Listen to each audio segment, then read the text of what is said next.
begins as a problem. You want to make a really good piece of art, and you kind of have a vague plan. Okay, you sit down and you try it, and it sucks, always. That's step one, that's creating a problem. Step two, the real part of the artistic process, for me at least, is solving the problem.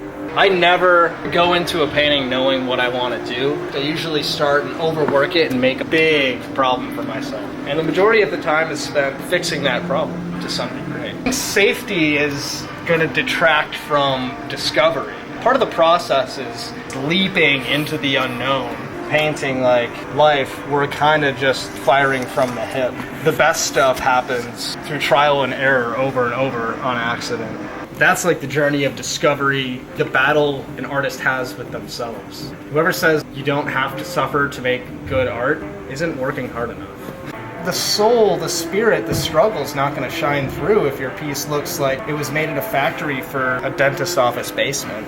Do they have basements? Make yourself a problem to resolve yourself.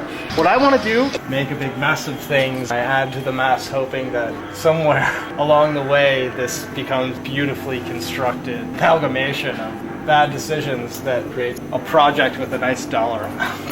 Flip and start a new projection on top of it. That thing sucks. You have this like ready-made abstract form to work with. And then part of the abstraction comes simply from rotating it. I think your ability to power through shit and find the perfect Euclidean geometry to this insane, unsolvable problem is really where it's at. Right. My least favorite color in painting is aquamarine blue. Coldest color, colder than black. It's ugly, it's hideous. What you think about when you're painting, not letting weird bullshit interfere with you. Your point of view has to be independent, to be strong. Doing these lines and trying to do what I think he wants me to do. In this case, it works because I don't really see any M's. Which is they're making it more unique, trying to do what I think they want me to do. I'm translating another perspective through my own perspective. Try not to think. Kind of same like meditation. You wait, you listen, you don't exactly try and assert yourself too much. And if you got nasty thoughts, they can sometimes make the painting mess up. But you gotta kind of be aware of your thoughts. Cut. Just adding a little bit of visual vibration here with these two opposite colors. Complementary colors. Opposite colors will complement each other due to polarity. Through polarity becomes balance because, well, the Earth is bipolar. I never claimed to not be a hack. To be fair, most artists are hacks. Like, we're all faking it. Oh yeah, I've been called a hack for using a projector. The amount of effort I go into figuring out what I'm doing, I am projecting pre-made work because my work is in dialogue with there being nothing new under the sun. I don't believe the world needs new imagery. I see beauty in comic books, and then I steal them. I repurpose old comic shapes into fine art. I think there's like a playfulness and people like respond to pop art. Remove the comfort while keeping the familiarity. It's called catastrophic pop because it's pop culture put into a apocalyptic. Sometimes I don't even pay attention to what's being projected. I can't even see the lines. I'm not a hack.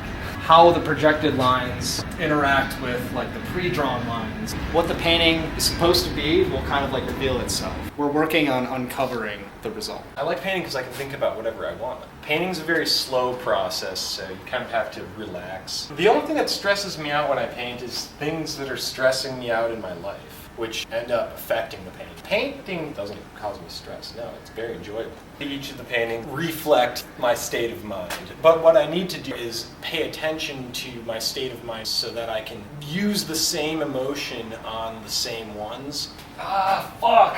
I don't really think about my future. What does a painting mean? What are they supposed to think? It shouldn't be a direct message. I don't want like an authoritarian idea being pressed on the viewer. The language here is already authoritatively pressing thought form into somebody's mind. It's a feeling. Relate that feeling to the colors. Hopefully look inside themselves and see how they feel about their own life. Or is this one done? It's kind of empty. What I think it needs is like a wash kind of thing. Light blue. No, pink. Okay, Easter pink. I'm gonna add a bunch of water. Then it's just gonna become Japanese McDonald's. Fucking, I don't know, stop washing it. What are you doing? I'm breaking it up. It doesn't sound like you're breaking it up, it sounds like you're covering it up. So we're committing to starting over? Just because we're covering it up doesn't mean it's gone. The form is completely lost. And it can be brought back. In my opinion, you did fuck it up. Look at it, it's hack! I don't like the way it looks wet. That is dry, it looks wet.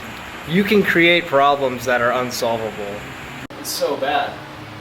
If the whole thing was pink, I would be okay, I guess. Is it ruined? Yes. I would say that this piece is KO'd, and the only idea we have for fixing it is to undo it by painting over all of this